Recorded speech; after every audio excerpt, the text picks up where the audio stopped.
What was Adam before anything else? A single man. A single man living in Jannah. A single man living in Jannah. Jannah, the place that we aspire to go to. Jannah, the place that we all hope to go home to. Jannah, the place that has what no eye has ever seen, what no ear has ever heard, what the mind cannot even begin to imagine. Adam alayhi salam lived in that Jannah.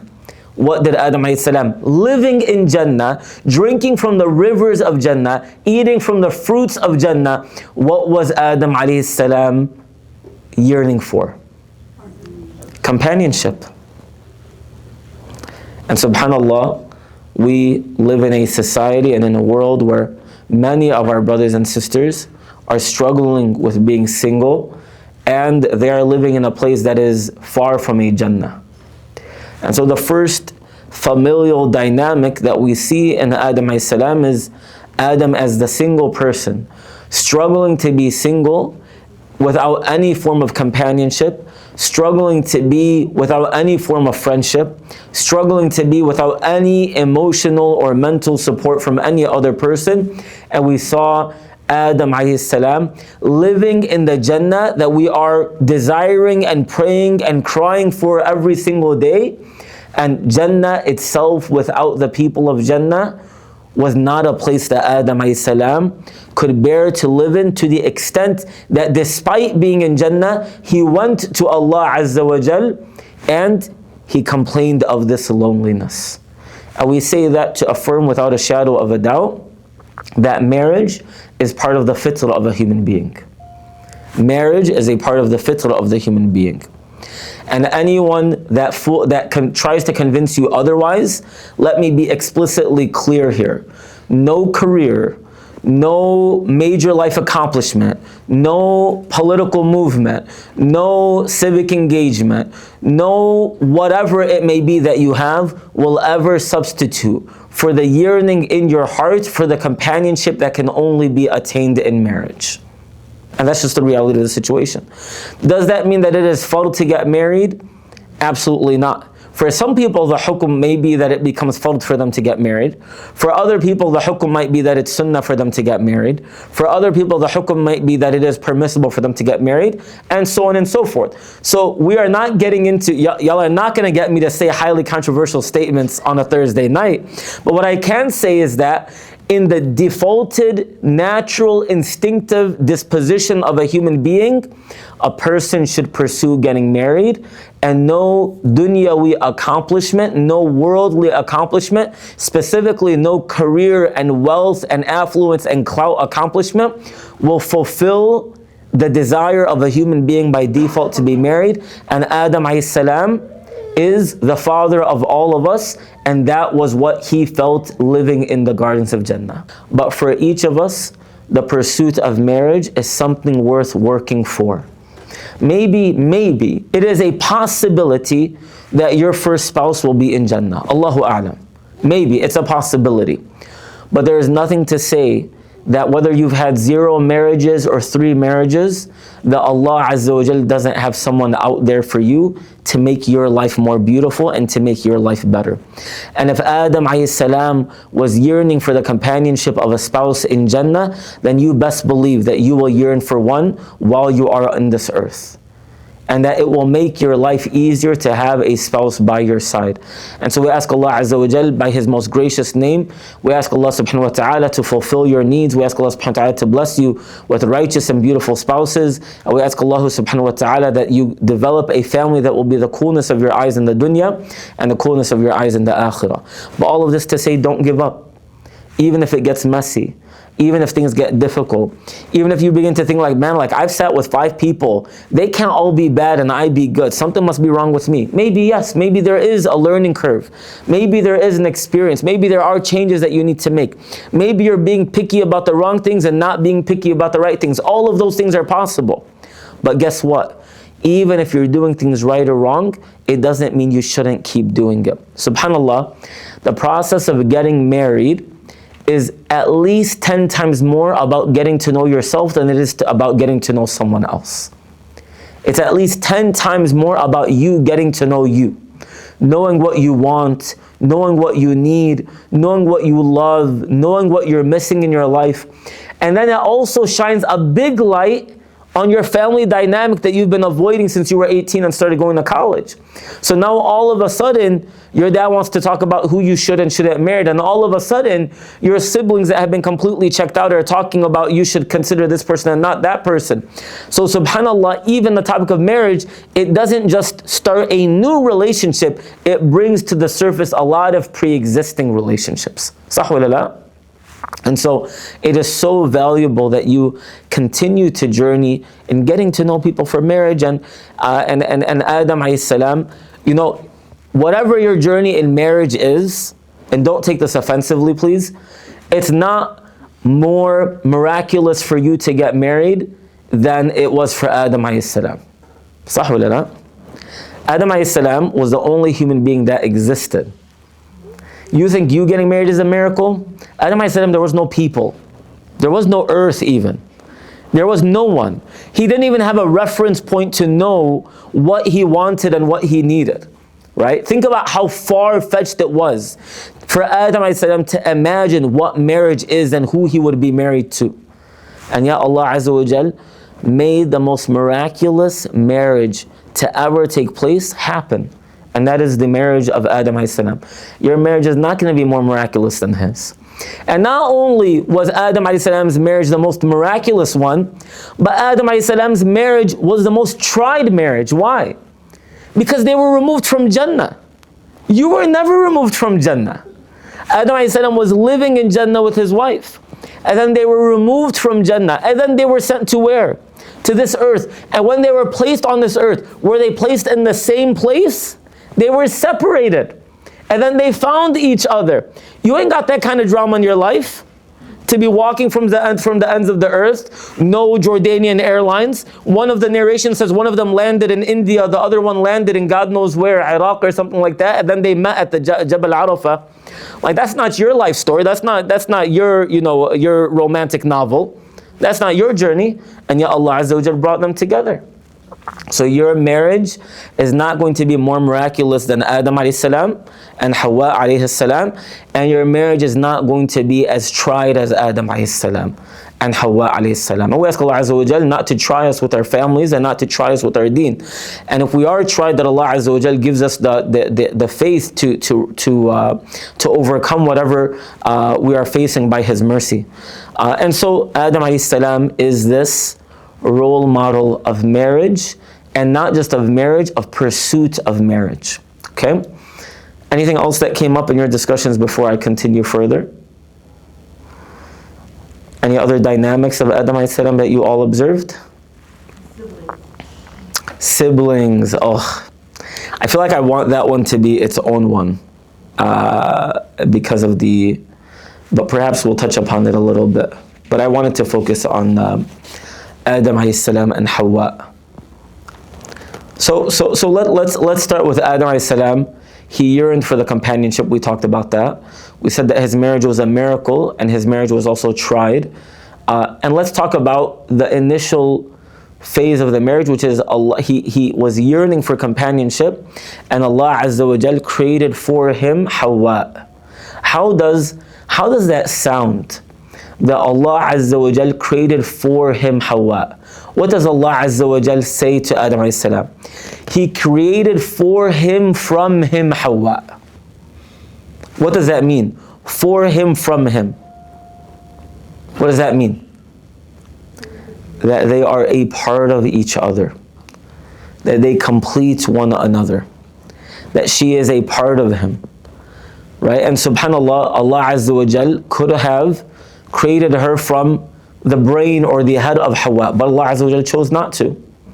And Allah Azza wa Jal created from the head of Adam alayhi salam, rather, is what Hawwa could have been created from. But Allah Azza wa Jal chose not to. Allah Azza wa Jal could have created from the heart of Adam alayhi salam, like the actual literal heart, but Allah Azza wa Jal chose not to. Or perhaps even the foot or the hand, or maybe even the stomach of Adam alayhi salam, and Allah Azza wa Jal chose not to. What was she created from? From? The rib. Why the rib? Why the rib? Close to the heart. Close to the heart. Allahu Akbar. Allahu Akbar. Close to the heart. What else? Protects the heart. Protects the heart. Excellent. Is the heart being protected by the ribs? The heart is being protected by the ribs, no doubt. And at the same time, the ribs are given the honor of being close to the most critical part of the body. So it is both. That the ribs are honored by the heart and the heart is honored by the ribs, right? What else? Fragile. MashaAllah, very fragile, right? And what else? It's an elevated part, right? A very elevated part. What else do they say about the ribs? So it's elevated, it's close to the heart. And what else did we say? Protected, and yet at the same time fragile. We're beginning to describe marriage, right? What else? And it is still close to the mind, where it combines, it doesn't dismiss your intellect or your logic or your khibra, but it also doesn't completely submit to it. And that is, subhanAllah, all of the things that marriage needs can be dissected from that. But we'll get to that in one of our later sessions. But the part that I wanted to introduce is Allah Azza wa Jal created Hawwa from Adam alayhi salam. In marriage, sometimes people have an issue where they want to marry someone exactly like them. Then there are some people that want to marry someone that is absolutely the opposite of them. And then you know, there's a lot of things that we can dissect from that.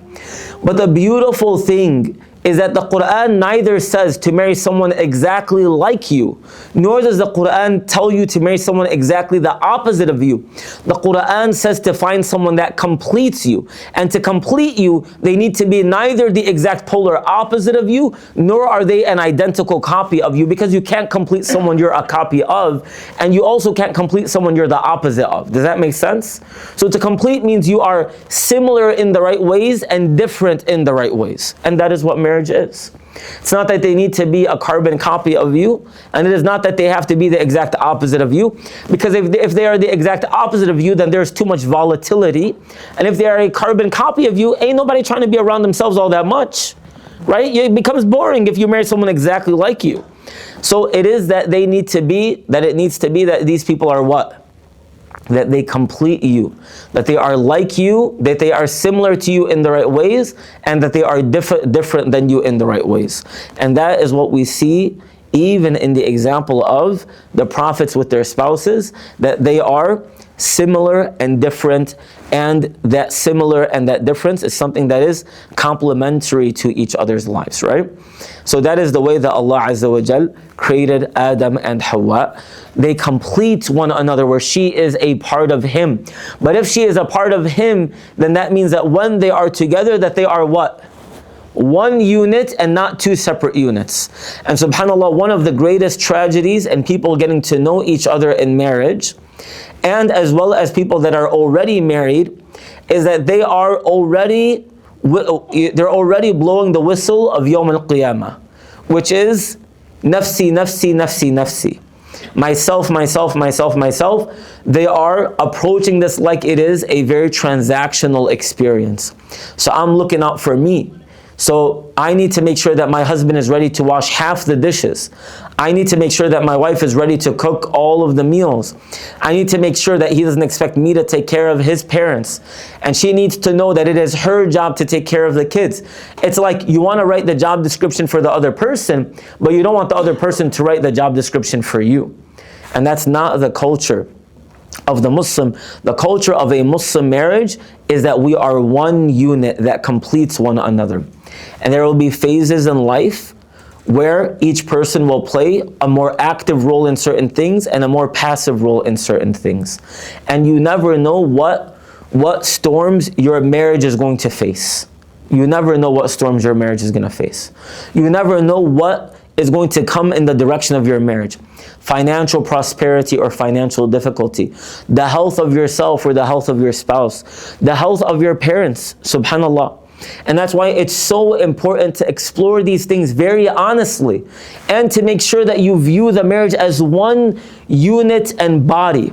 Subhanallah, I remember a brother I know was getting to know a sister, and she said, I have to be honest with you, I'm worried, and I'm treading into the controversy if anyone thought we were going to be successful in avoiding it, right? And sister was worried because the brother that she was getting to know was an only boy. And she said, man, like that means like you're gonna have to be like the primary caregiver for your parents, right?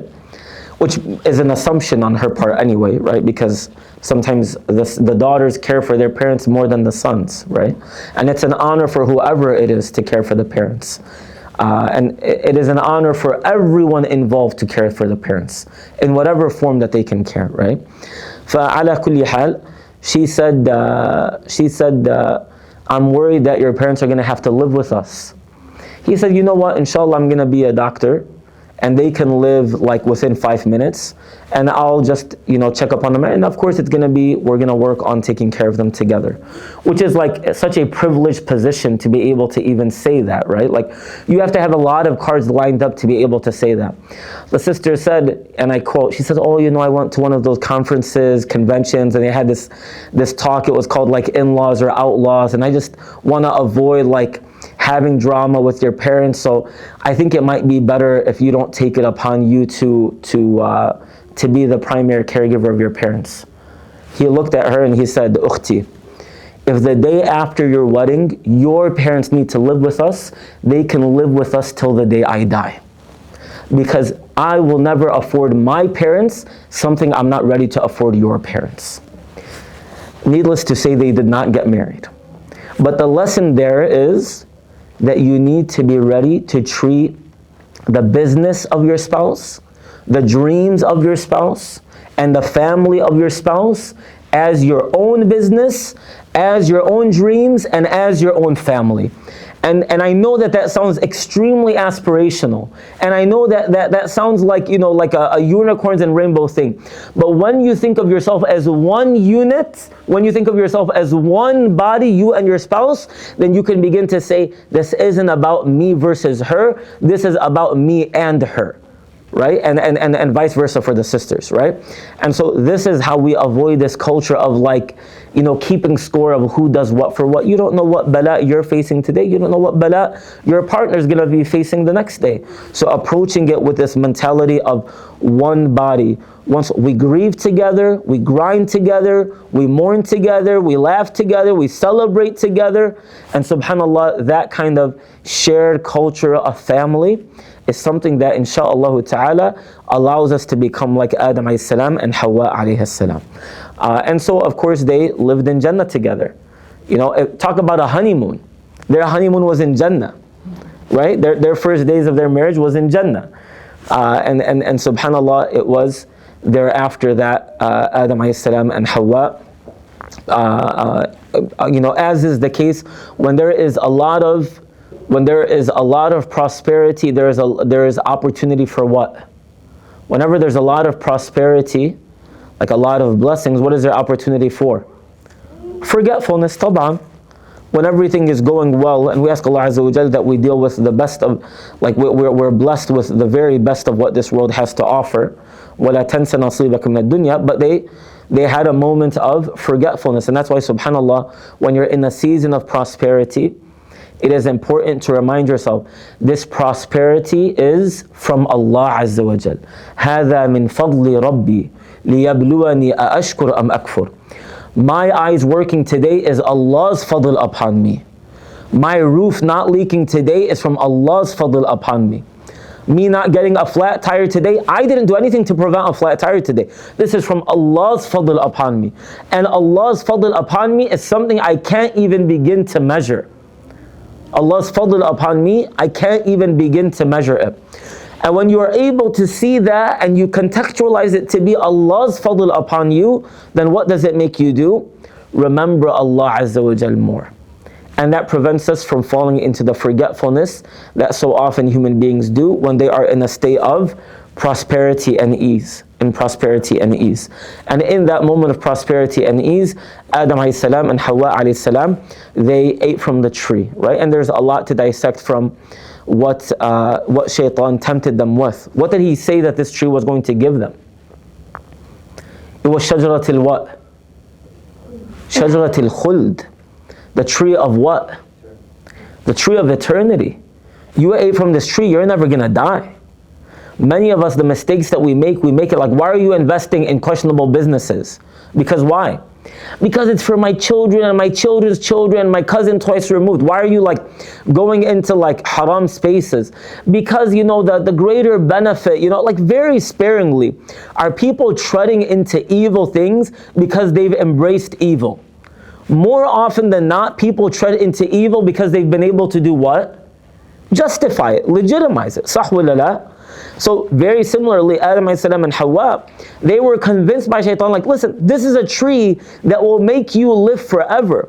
And many of us, we go into haram businesses, haram relationships, problematic spaces, and we say, listen, we're doing this because of something better in the long run. Because of something better in the long run. And Adam alayhi salam and Hawwa, they ate from the tree, and as soon as they ate from the tree, what was the immediate consequence of them eating from the tree? What was the immediate consequence? Who can tell me?